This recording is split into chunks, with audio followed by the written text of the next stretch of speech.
रात के 10 बज चुके हैं और मैं हूं आप सभी का अपना शावेज़ मलिक और हाजिर हूं आप लोग के सामने फिर से एक क्राइम की कहानी को लेके, एक क्राइम की घटना को लेके। दोस्तों, कई दिन से लगातार उसी तरीके की सेम घटनाएं सुना सुना कर मैं आप लोग को परेशान भी कर रहा हूं, लेकिन क्या किया जाए, अगर क्राइम होता है तो उसको कवर करना हमारा फ़र्ज़ है। दोस्तों, पिछले कुछ दिनों से हमने जो आपको स्टोरीज सुनाई हैं वो सारी की सारी स्टोरी सिमिलर थी और ये सारी की सारी जो घटनाएँ थीं वो ताज़ा घटनाएँ थीं। ऐसा नहीं था कि कोई पुरानी घटना मैंने आप लोग को सुनाई हो, सारी की सारी ताज़ा घटनाएं और सारी की सारी घटनाओं में आपने देखा कि पति ने या फिर पत्नी ने अपने साथी के साथ में छल कर दिया, धोखा कर दिया और उसके बाद में उसका कत्ल कर दिया। लेकिन दोस्तों, मैं पूरी कोशिश करता हूं कि मैं आप लोग को बेहतर से बेहतर कहानी सुना सकूं। पिछले 3-4 दिन से गर्मी की वजह से एक शादी में आना जाना हो रहा था, तो इसलिए वीडियो की थोड़ी लेंथ भी कम थी। और आज की जो कहानी मैं आप लोग को सुनाऊँगा, ये कहानी अपने आप में एक ऐसी कहानी है कि जिसको आप लोग जब सुनेंगे और उसके बाद में मैं आप लोगों से इस कहानी के बारे में कुछ पूछूंगा भी, तो आप लोग वाकई कहेंगे कि आज के समाज को न जाने क्या हो गया है।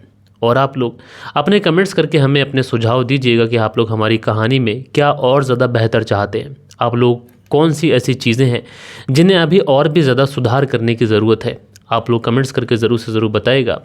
अब चलते हैं, सीधा सीधा इस कहानी का रुख कर लेते हैं। दोस्तों, आज की कहानी की बात करें तो आज की कहानी बिहार प्रदेश की है और बिहार में एक ज़िला लगता है वैशाली ज़िला, और इसी वैशाली ज़िले के अंतर्गत एक गांव आता है हरप्रसाद गांव।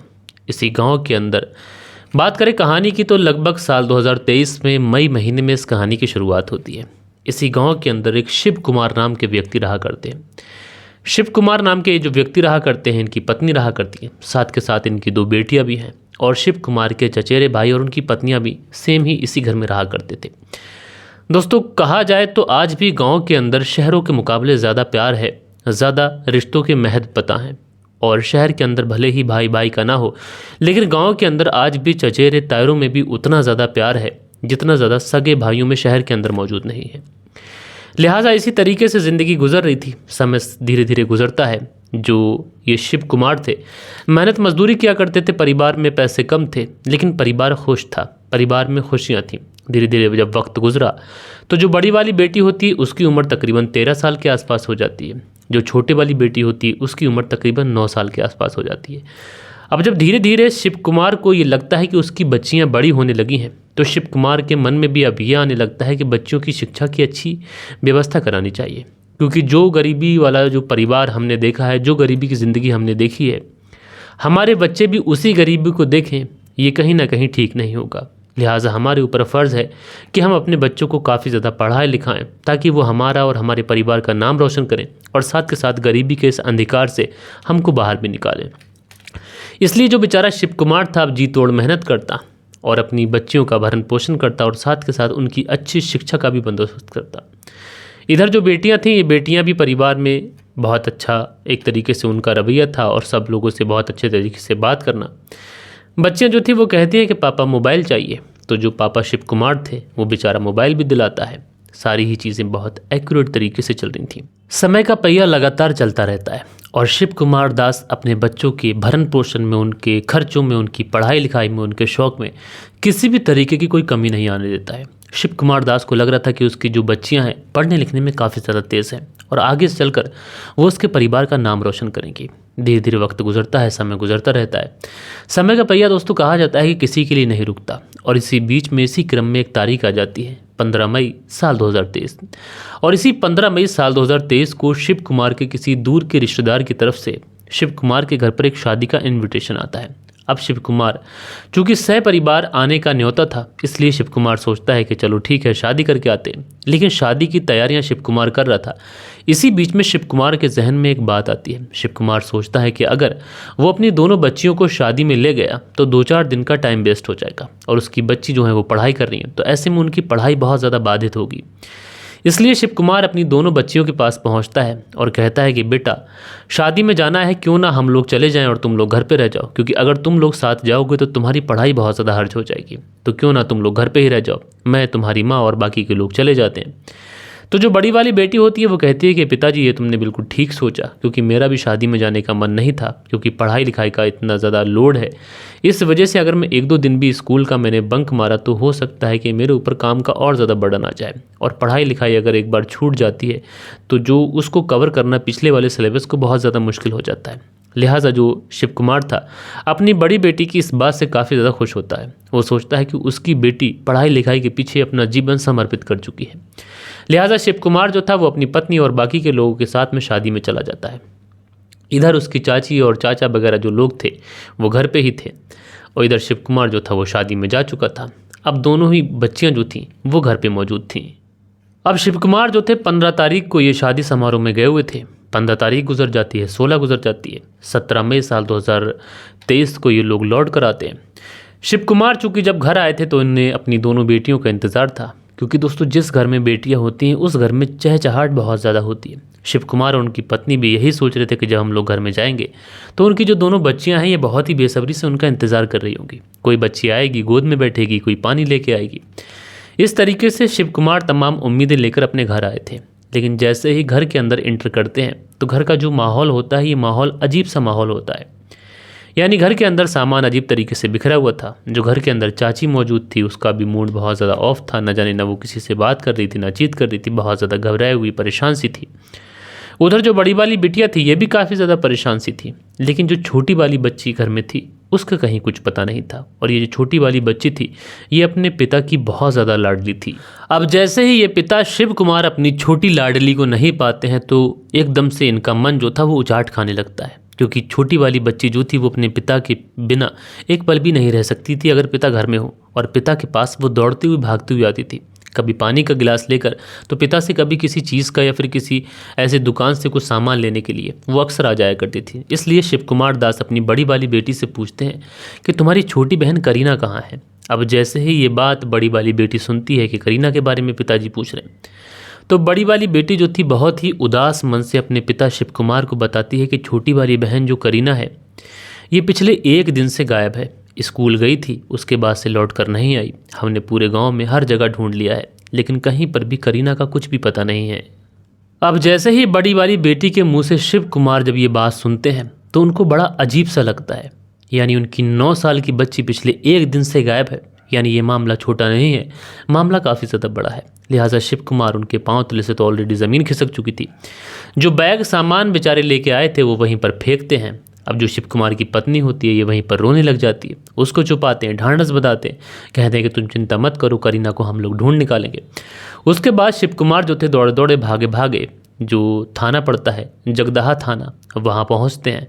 17 तारीख को, चूँकि 15 तारीख को ये शादी में गए हुए थे और 16 तारीख से शायद वो बच्ची करीना गायब थी, इसलिए जगदहा थाने पहुँचते हैं। थाने पहुँचने के बाद में सारी बात सिलसिलेवार तरीके से पुलिस को बताते हैं। अब दोस्तों पुलिस जब इस पूरे मामले को सुनती है तो आमतौर पे दोस्तों बहुत सारी क्राइम की कहानियों में आप लोगों ने सुना होगा कि पुलिस जो थी बहुत ज़्यादा डिले कर देती है मामले को, लेकिन इस मामले में पुलिस ऐसा नहीं करती है, बल्कि इस मामले को पुलिस बहुत ज़्यादा गंभीरता से लेती है और उसके बाद में इस पूरे मामले को दर्ज कर इस पूरे केस को सुलझाने के लिए पूछताछ में लग जाती है। सबसे पहले पुलिस जो थी वो इनके घर पर पहुँचती है एंड वहाँ पर पहुँचने के बाद में वहाँ से लोगों से पूछताछ की जाती है तो घर वाले वही बताते हैं कि वो स्कूल गई थी लेकिन उसके बाद फिर लौट कर नहीं आई। हम लोगों ने हर जगह ढूंढ लिया, कहीं पर भी मिली नहीं। उसके बाद में पुलिस की जो टीम थी वो स्कूल पहुंचती है एंड स्कूल पहुंचने के बाद में स्कूल में पूछताछ की जाती है तो स्कूल वाले भी यही बताते हैं कि हाँ करीना स्कूल तो आई थी और बाकायदा छुट्टी के समय ही वो यहाँ से गई है, काफ़ी ज़्यादा हंसती खेलती गई है, कोई ऐसी परेशानी वाली बात नहीं थी। उसके बाद में पुलिस वाले स्कूल से आते हैं। स्कूल से आने के बाद में जो करीना के दोस्त लोग थे उनसे पूछताछ की जाती है। उनसे पूछा जाता है कि करीना तुम्हारे साथ खेलने आई थी या फिर स्कूल से तुमने आते हुए देखा। तो जो दोस्त लोग होते हैं यहाँ पर बड़ी अजीब बात बताते हैं। दोस्त लोग बताते हैं कि हाँ करीना हमारे साथ ही स्कूल से आई थी और वो ऑलमोस्ट हमने उसको घर के अंदर जाते हुए देखा था। अब जैसे ही ये बातें पुलिस वाले सुनते हैं तो पुलिस वालों को बड़ा अजीब लगता है। स्कूल वाले कहते हैं कि वो स्कूल आई थी, स्कूल से हंसती हुई निकली है। दोस्त बोलते हैं कि वो हमारे साथ आई थी, ऑलमोस्ट हमने घर के अंदर जाते हुए देखा। एंड जो घर वाले हैं वो बोल रहे हैं कि करीना घर के अंदर आई नहीं है। तो आखिरकार बच्ची गई तो गई कहाँ? अब यही जो सवाल था ये पुलिस को भी परेशान कर रहा था, साथ के साथ शिव कुमार की फैमिली को भी परेशान कर रहा था। इधर शिव कुमार की फैमिली भी इसी सवाल के पीछे भागती रहती है कि आखिरकार बच्ची स्कूल से आई थी। दोस्त लोग बोल रहे हैं कि घर के अंदर तक घुसी थी, जो घर के अंदर लोग मौजूद हैं वो बोल रहे हैं घर के अंदर आई नहीं। अब पुलिस वाले जो थे रास्ते में जितने भी नदी नाले सारी जगहों पर खोज लेते हैं, लेकिन उस बच्ची का कहीं पर भी कोई पता नहीं चलता है। लगभग 17 तारीख को ये मामला दर्ज हुआ था। अब ऑलमोस्ट 18 से 19 तारीख आ जाती है, लेकिन अभी तक इस बच्ची के बारे में कहीं से कोई भी इन्फॉर्मेशन ना तो पुलिस वालों को मिली थी, ना परिवार वालों को मिली थी। अब जो शिव कुमार है, इनका जो घर है, उनके घर के पीछे जो खेत है, उस खेत के अंदर किसी की केले की फसल होती है। आमतौर पे वो तीसरे या फिर चौथे दिन अपने उस केले की फसल को देखने के लिए आता है। 19-20 तारीख को वो अपनी केले की फसल को देखने के लिए आता है। एंड दोस्तों, जैसे ही वो उस केले के खेत के अंदर जाता है तो वहाँ पर जाने के बाद में कुछ ऐसा दृश्य उसे दिखाई पड़ता है जिसे देखने के बाद में उसकी सिट्टी विट्टी गुल हो जाती है। वो दबे पांव पीछे भागता है और पीछे भागने के बाद में पूरे गाँव के अंदर चीख पुकार मचाता है। जो लोग थे जब उसकी बातें सुनते हैं, दौड़े दौड़े भागे भागे उस खेत के अंदर आते हैं, और जैसे ही उस खेत के अंदर आते हैं जहाँ से वो खेत वाला भागा था, उस जगह पर पहुँचते हैं तो वहाँ पर जो चीज़ें देखते हैं तो उसे देखने के बाद में सब के सब दंग रह जाते हैं। दरअसल उस केले के खेत के अंदर एक बच्ची की डेड बॉडी पड़ी थी। डेड बॉडी भी कहना सही नहीं होगा, बल्कि जो बच्ची थी उस बच्ची के चेहरे को बुरी तरह आग से जलाया गया था। उसकी उंगलियां काट दी गई थी। उसके चेहरे को इतनी बुरी तरीके से डैमेज किया गया था कि शायद पहचानने वाला भी उस चेहरे को पहचान ना पाए। और जो बच्ची थी वो स्कूल ड्रेस में थी। अब जैसे ही बच्ची को इस अवस्था में उसकी डेड बॉडी को इतनी ज़्यादा क्रूर तरीके से, इतनी ज़्यादा ब्रूटल तरीके से टॉर्चर करने के बाद में उसकी हत्या की गई थी, ये देखने के बाद में, ये दृश्य देखने के बाद में पुलिस वालों की सिट्टी विट्टी गुल हो जाती है कि उनके इलाके में इतना बड़ा क्राइम हो गया। अब धीरे धीरे ये जो खबर थी ये धीरे धीरे जो आग की तरह फैलने लगती है। मीडिया, सोशल मीडिया, हर जगह पर यह खबर फैलने लगती है। अब दोस्तों, ये जो खबर थी धीरे धीरे अब ये पॉलिटिकल इशू भी बनती चली जा रही थी। चाहे विधायक हो या फिर सांसद हो, उस घर की तरफ दौड़े दौड़े आ रहे थे और हर संभव मदद उस परिवार को देने की बात कर रहे थे। इधर जो परिवार वाले थे ये परेशान थे। दूसरी तरफ अब लोगों को ये भी लगने लगा कहीं ऐसा तो नहीं कि इस बच्ची के साथ में किसी ने कुछ गलत काम कर दिया हो और उसके बाद इसकी हत्या कर इस केले के खेत में फेंक दिया हो। लिहाजा पुलिस वाले फैसला करते हैं कि चलो सबसे पहले एक बार इस डेड बॉडी का पोस्टमार्टम करा लेते हैं। कम से कम पोस्टमार्टम में ये चीज़ें तो क्लियर होंगी कि आखिरकार हत्या की वजह क्या थी और हत्या किस तरीके से की गई, क्या इस लड़की के साथ में कुछ गलत भी हुआ है।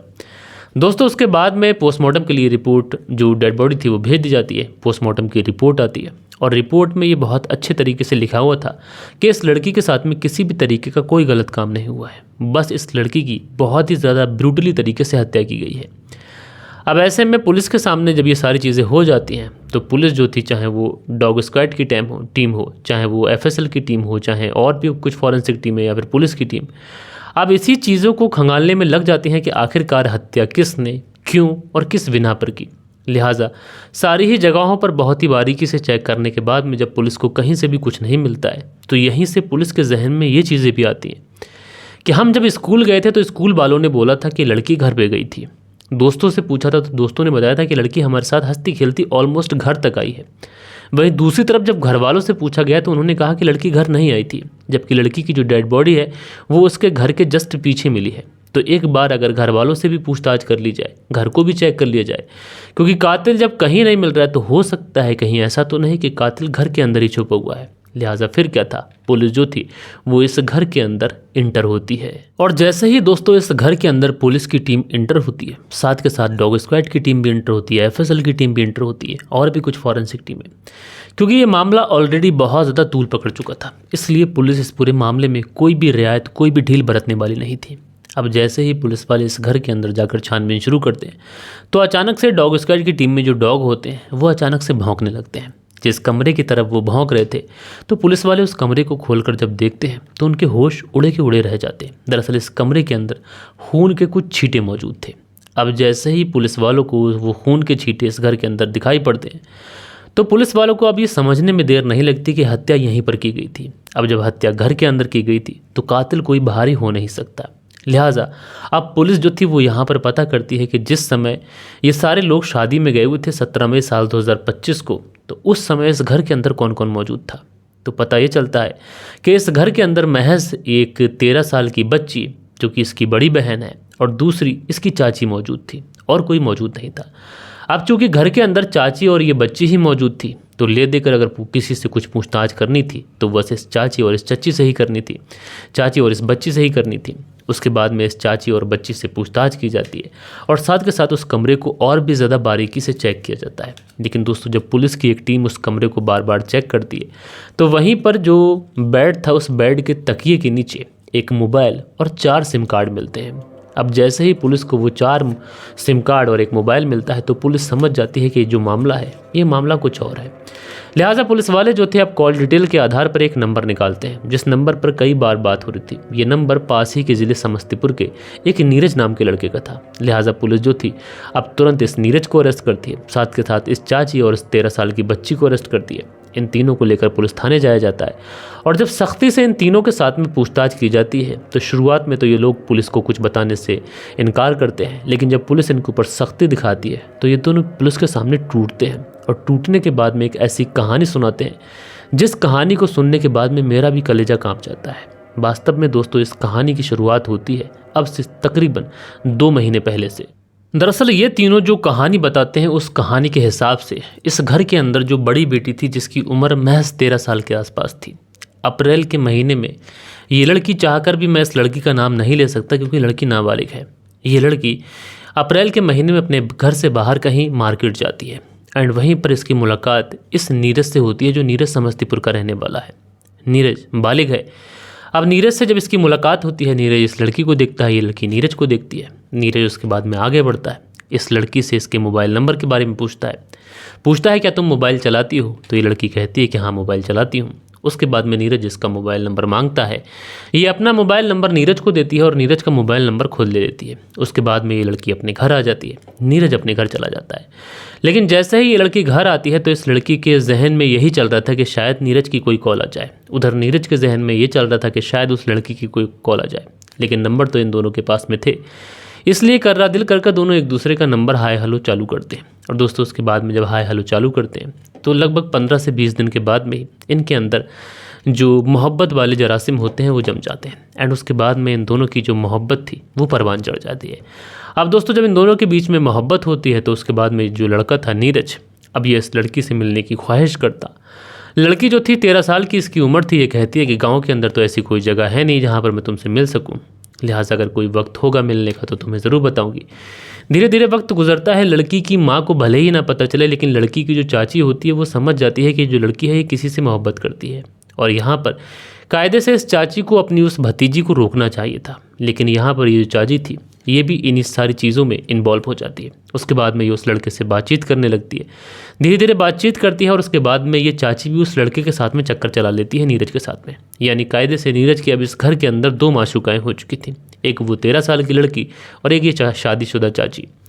अब धीरे धीरे वक्त गुजरता है, कभी चाची बात करती है, कभी उसकी वो पुरानी जो गर्लफ्रेंड थी वो लड़की जो नाबालिग है वो बात करती है। समय गुजरता रहता है। उसके बाद में तारीख आती है 15 मई साल 2023 और 15 मई साल 2023 को जो ये शिव कुमार था ये अपने घर से कहीं बाहर जाता है। अब चूंकि नीरज जो था वो पहले भी इन घर में आ चुका था, जब भी नीरज जो शिव कुमार घर से बाहर जाया करता था तो आकर ये चाची और उसकी भतीजी के साथ में नाजायज़ सारी चीज़ें वो किया करता था जो उसे करना चाहिए थी। और आमतौर पर जो आज के ज़माने में बहुत ज़्यादा हो रहा है, प्यार मोहब्बत के नाम पर शारीरिक संबंध। उसके बाद में 15 मई साल 2023 को जब ये शिव कुमार और उसकी पत्नी घर से बाहर जाते हैं एक शादी समारोह में, तो उसी समय नीरज को ये पता चल जाता है कि जो लड़की के पिता हैं यानी उसकी माशूका के पिता और उसकी माँ जो है वो किसी शादी समारोह में गए हुए। ये तुरंत उस लड़की की चाची को कॉल करता है और कॉल करने के बाद में कहता है कि मुझे तुम दोनों से मिलना है। अब वो लड़की जब ये बात सुनती है 13 साल की तो बहुत ज़्यादा खुश हो जाती है कि आज उसका प्रेमी उससे मिलने के लिए आ रहा है। चाची पूरी प्लानिंग कर लेती है, कहती है कि ठीक है, जो छोटी वाली बहन है वो जब स्कूल चली जाएगी तब तुम मिलने के लिए आ जाना। और दोस्तों होता ऐसा ही है, जब वो छोटी वाली बच्ची स्कूल चली जाती है तो जो नीरज था अब इस चाची और इसकी भतीजी से मिलने के लिए आ जाता है। उसके बाद में बारी बारी से इन दोनों के साथ में शारीरिक संबंध बनाता है, कभी एक के साथ कभी दूसरों के साथ में, और इस सारी चीज़ों में उसको बहुत ज़्यादा समय लग जाता है। और कायदे से उसको अब तक इस घर से निकल जाना चाहिए था, लेकिन अब इस घर की जो छोटी बच्ची थी वो स्कूल से पढ़ के आ चुकी थी। और जैसे ही वो स्कूल से पढ़ के आती है तो वो अपनी बड़ी बहन को इस नीरज के साथ में शारीरिक संबंध बनाते हुए आपत्तिजनक हालत में देख लेती है। उसके बाद में जो नीरज था ये तो वहाँ से 9-11 हो जाता है, लेकिन जो चाची थी और ये 13 साल की लड़की थी, इनके जहन में ये चलने लगता है कि अगर कहीं ना कहीं इस छोटी वाली बच्ची ने, जिसका नाम करीना है, अगर इसने कहीं ना कहीं अगर हमारे पिता यानी कि शिव कुमार को बता दिया तो बहुत ज़्यादा गलत हो जाएगा। उसके बाद में ये लोग नीरज को कॉल करते हैं एंड कॉल करने के बाद में ये लोग प्लानिंग करते हैं। नीरज वापस आता है, उसके बाद में इस बच्ची का कत्ल किया जाता है। कत्ल करने के बाद में इसकी डेड बॉडी को उस एक बक्से के अंदर भर लिया जाता है, क्योंकि कोई ये प्रोफेशनल किलर थे नहीं कि वो डेड बॉडी के साथ में क्या करना है क्या नहीं करना है इसका अंदाज़ा इन्हें नहीं था, ना कोई इनकी बड़ी प्लानिंग थी। महज इन्होंने कत्ल कर दिया था सिर्फ इसलिए कि इनका जो राज है वो राज रह जाए, इसलिए इन्होंने डेड बॉडी को एक बक्से के अंदर रख दिया था। और जब शिव कुमार आया था तो डेड बॉडी जो थी वो घर के अंदर ही मौजूद थी। पुलिस जब छानबीन कर रही थी तब भी डेड बॉडी घर के अंदर मौजूद थी। और जब इन लोगों को लगा कि अब डेड बॉडी से बदबू आने लगेगी तो नीरज इन दोनों से कहता है कि तुम डेड बॉडी को ठिकाने लगा दो। और उसके बाद में ये उसके फिंगर काट लेते हैं ताकि फिंगरप्रिंट्स ना आ सकें, चेहरे को जला देते हैं ताकि पहचान ना हो सके। लेकिन इन लोगों को ये नहीं पता था कि इस पूरे एरिया से एक ही लड़की गायब हुई है, और इस तरीके से अगर डेड बॉडी मिलेगी तो डेफिनेटली और भी बहुत सारी चीज़ें होती हैं, DNA वगैरह, यानी डेड बॉडी की पहचान हो जाती है, उसमें कुछ ऐसी बड़ी बात नहीं है। लिहाजा उसके बाद में डेड बॉडी की पहचान होती है, पोस्टमार्टम होता है, पोस्टमार्टम रिपोर्ट से खुलासा होता है। और जब ये सारी चीज़ें पुलिस सुनती है तो बड़ा हैरान रहती है। और दोस्तों कई बार आप लोगों के जहन में भी ये चीज़ें आती होंगी कि आप अवैध संबंधों की कहानी बहुत ज़्यादा सुनाते हैं, क्या और तरीके के कोई क्राइम नहीं होते? तो देखो दोस्तों, अगर आप देखेंगे चोरी लकोरी या फिर प्रॉपर्टी में एक 13 साल की लड़की या फिर 13 साल का लड़का, क्या वो अपनी छोटी बहन का इस तरीके से कत्ल कर सकता है या फिर छोटे भाई का? तो ये सारी चीज़ें जो है वो अवैध संबंधों में बहुत ज़्यादा हो रही हैं। इसमें समय की सीमा, उम्र की सीमा इन लोगों ने लांग रखी है। आप देखेंगे बहुत बहुत बुज़ुर्ग व्यक्ति और बहुत बहुत छोटे लोग जिनकी उम्र महज अभी वो बालिग भी नहीं हुए, वो इस तरीके के क्राइम को कर देते हैं। तो इस तरीके की स्टोरी सुनाने का मतलब यही होता है कि आप लोग कम से कम इन चीज़ों से अवेयर रह सकें। यहाँ पर जो शिव कुमार था उसने अपनी बच्ची को मोबाइल तो दिया था, लेकिन उसकी बच्ची ने उसका गलत फ़ायदा उठाया और उसके बाद में आप लोगों ने देखा कि ये जो पूरा केस था ये आ गया और उसके बाद में पूरे बिहार के अंदर इस केस से सनसनी मच गई। बहरहाल दोस्तों, आप लोग इस पूरी कहानी को किस तरीके से देखते हैं कमेंट्स करके ज़रूर से ज़रूर बताइएगा। और कल के दिन आप लोग के कुछ कमेंट्स भी थे, वक्त होता है कि आप लोग के कमेंट्स पढ़ लिए जाएँ। सो दोस्तों, कल के दिन जो कमेंट्स आए थे उसमें मंसूरी भाईजान लिखते हैं, हम सभी उन लोगों को सलाम करते हैं जो जुल्म के खिलाफ आवाज़ उठाते हैं। तो मंसूरी भाईजान जी शुक्रिया आपका। उसके बाद भी मंसूरी भाईजान जी का कमेंट्स है, अगला कमेंट्स भी मंसूरी भाईजान जी का है, उसके बाद भी मंसूरी भाईजान जी का कमेंट्स है।